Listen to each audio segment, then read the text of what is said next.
હર હર મહાદેવ. આજે અમારા બોટાદમાં અત્યારે વરસાદ ચાલુ છે.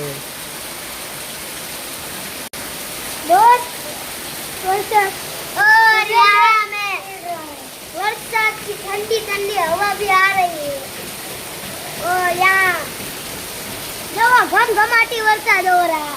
બગડા સડે બોલાવી દીધે વરસાદે બગડા સડે. બગડા જતી મોરે મોરો આવે હો બેટી. હા હેલો ગાઈસ હર હર મહાદેવ. 9/9/2025 ના રોજ દિવસમાં અમારા બોટાદમાં વરસાદે બગડા સડે બોલાવી દીધી છે. देखो તમારો શૂટિંગ ઉતાર દર્શન મારો તમ ઉતારો આપકો વિડિયો બનાવો બોલો. હા